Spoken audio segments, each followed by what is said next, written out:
Madam, बिना papers देखे आपने सबको क्यों उतार दिया? बस का नंबर क्या है? दिखाई नहीं देता क्या? बस नंबर बताओ। 2844। अगर ये 2844 है तो फिर वो क्या है?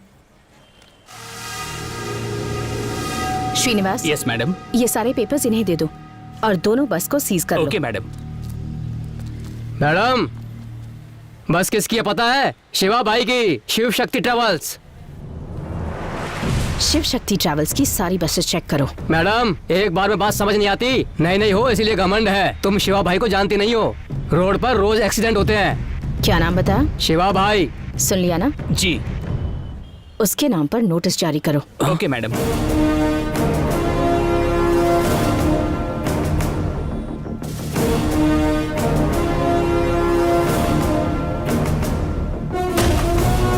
वो जो नई लेडी आरटीओ आई है वो हमारी बसें सीज कर रही है। अगर ऐसा ही चलता रहा तो एक भी बस हमारे पास नहीं बचेगी। उसे दिखाना पड़ेगा कि आप कौन हैं। वकील साहब, आप कमिश्नर से बात कीजिए। ठीक है शिवा।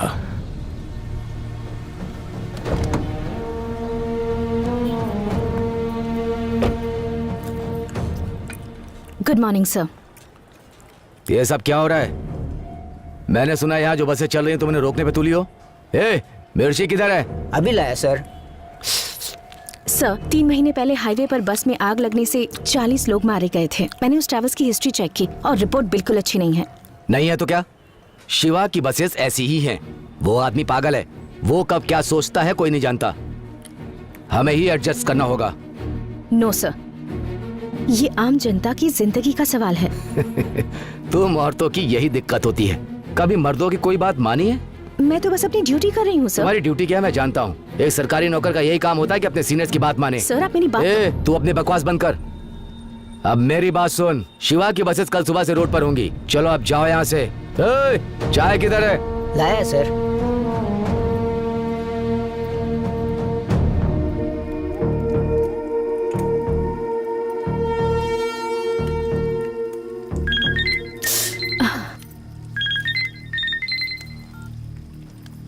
Good evening madam.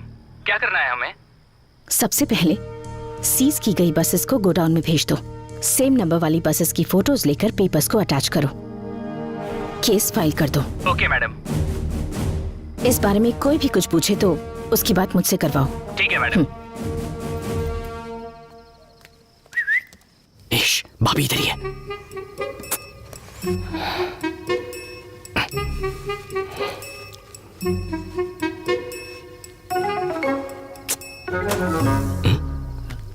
ये लाइट को क्या हुआ? क्या कर रही हो? भाभी आ जाएगी। आने दो ना। अच्छा ये बात है।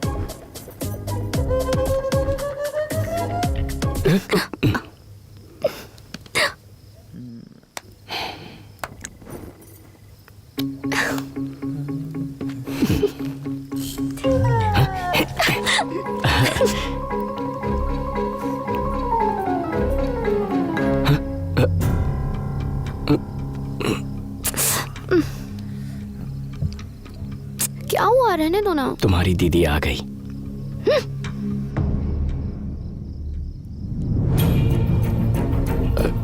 भाभी, वो इसने मुझे अंधेरे में गलती से पिलर समझ लिया है।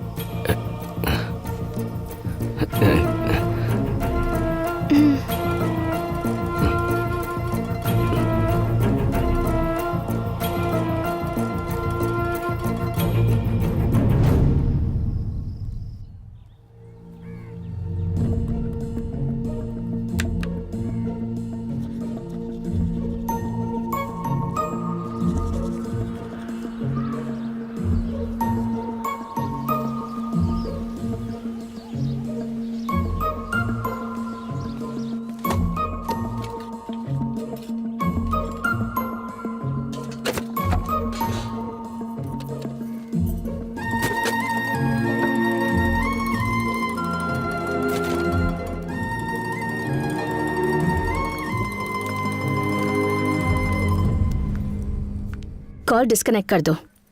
मैंने उसे गांव भेज दिया है।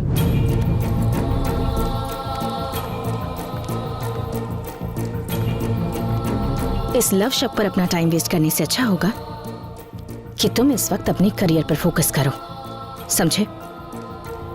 अच्छा अब तुम ऐसा करो कि ज्योति, अंकल कैसी हो तुम? अच्छी हूँ। क्या बात है, आज तो बहुत जल्दी जाग गए बेटा। तुझे इस तरह से इतने डिसिप्लिन में देखकर आज मुझे बहुत खुशी हो रही है। तेरी भाभी के अलावा दुनिया में कोई नहीं सुधार सकता है तुझे। ये ले, तेरी चाची ने तेरे लिए भेजा है। आगे बैठिए ना अंकल।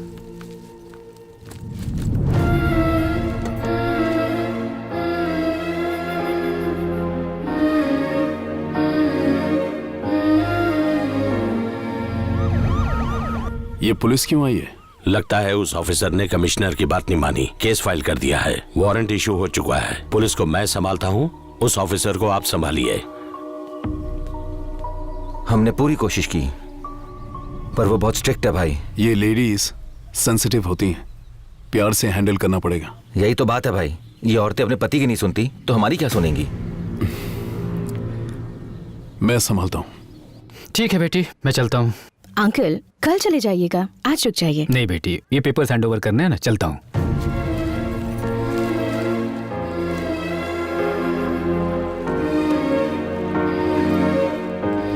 मुन्ना, मुझे स्टेशन तक छोड़ दो बेटा, ध्यान रखना बेटी। जी अंकल।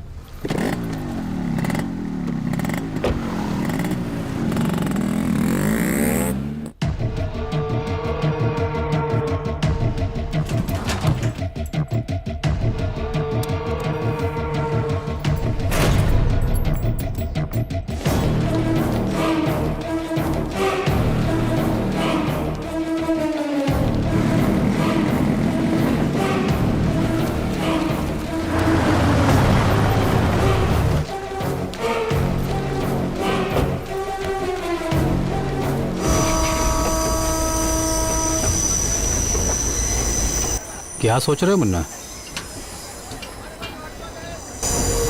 कुछ नहीं।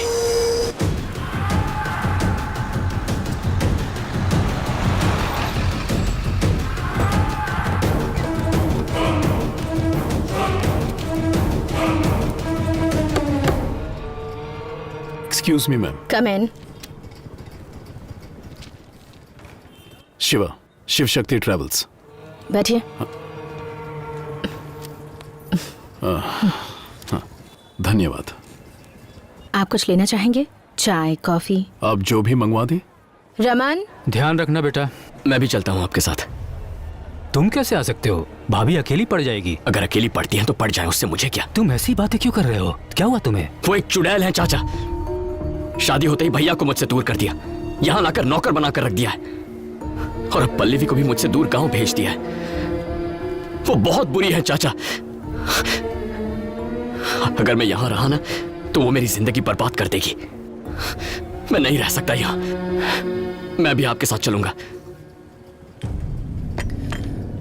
मैं आपके लिए क्या कर सकता हूँ? मतलब मेरी बसेस छुड़वाने के लिए? टैक्स पे कीजिए और रूल्स फॉलो कीजिए तो हम बसेस छोड़ देंगे। मैं रूल्स कभी फॉलो नहीं करता। मैंने आज तक किसी से रिक्वेस्ट नहीं की है, आज पहली बार आपसे कर रहा हूँ। और मैं भी आखिरी बार कह रही हूँ, मैं बस नहीं छोड़ूंगी। देखिए मैडम, आप बेकार में ही मेरे पेशेंस की परीक्षा ले रही हैं। और आप बेकार में ही मेरा वक्त बर्बाद कर रहे हैं। पूरा शहर शिवा के नाम से कांपता है। अगर मैं एक आरटीओ ऑफिसर से हार गया तो अच्छा लगेगा क्या?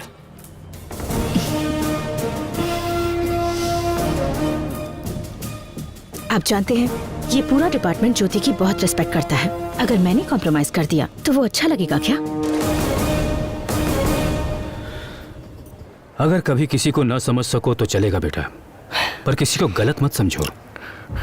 तुम और तुम्हारा भाई दोनों एक साथ पले बड़े हैं। तुम्हारी भाभी ने पहले ही कह दिया था कि तुम दोनों के बीच कोई आएगा तो तुम ऐसा ही बर्ताव करोगे। शादी के बाद तुम्हें इसलिए दूर नहीं भेजा कि वो तुम्हें पसंद नहीं करती। तुम्हें मेरे पास इसलिए भेजा ताकि तुम अपने पैरों पर खड़े हो सको। यहाँ पर तुमसे काम करवा कर वो तुम्हें नौकर नहीं बनाना चाहती थी, बस ये चाहती थी कि तुम अपनी जिम्मेदारियों को समझ लो। पल्लवी को तुमसे हमेशा के लिए दूर करने के लिए यहाँ से नहीं भेजा, बल्कि इसलिए भेजा कि तुम दोनों एक हो सको। तुम्हें पता है उसने मुझे यहाँ अचानक क्यों बुलाया? वो अपने पापा की दी हुई जमीन कम दाम में बेचना चाहती है ताकि तुम सेटल हो सको और मैं पल्लवी के पापा से उसका हाथ तुम्हारे लिए मांग सकूं। हम मिडिल क्लास वाले लोग हैं बेटा। अगर घर में एक सदस्य भी बढ़ जाए तो खर्चा बढ़ जाता है।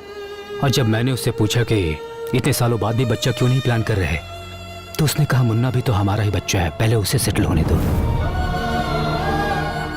वो तुम्हारी जिंदगी बर्बाद नहीं कर रही, तुम्हें एक नई जिंदगी दे रही है। तुम्हारी जिंदगी को खुशियों से भरकर उसे बेहतर बनाने की कोशिश कर रही है। रिश्ते कच्चे धागों की तरह होते हैं, टूट गए तो इन्हें जोड़ने में गांठ पड़ जाती है। इसलिए अपनी सोच को बदलो। मैडम, मुझे परेशान मत करो, जो तुम चाहते हो वो नहीं होगा। अच्छा तो जैसा मैं चाहता हूँ वैसा नहीं होगा। बचपन से लेकर आज तक मैं कभी हारा नहीं हूँ, ये बात आप शायद जानते नहीं हैं।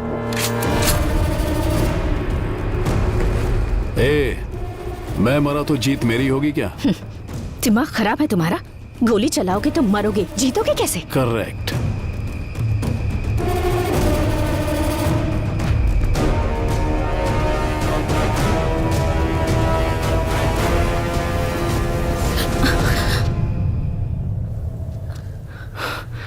मुन्ना, तुम यहाँ? वो चाचा ने मुझे मुन्ना,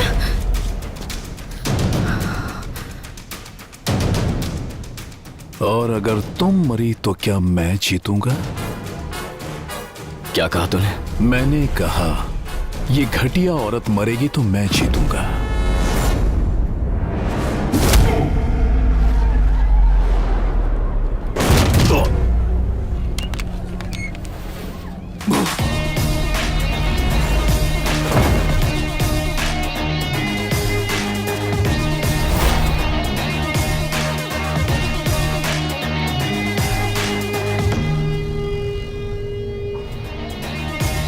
तूने जिस औरत को गाली देने की हिम्मत की है ना,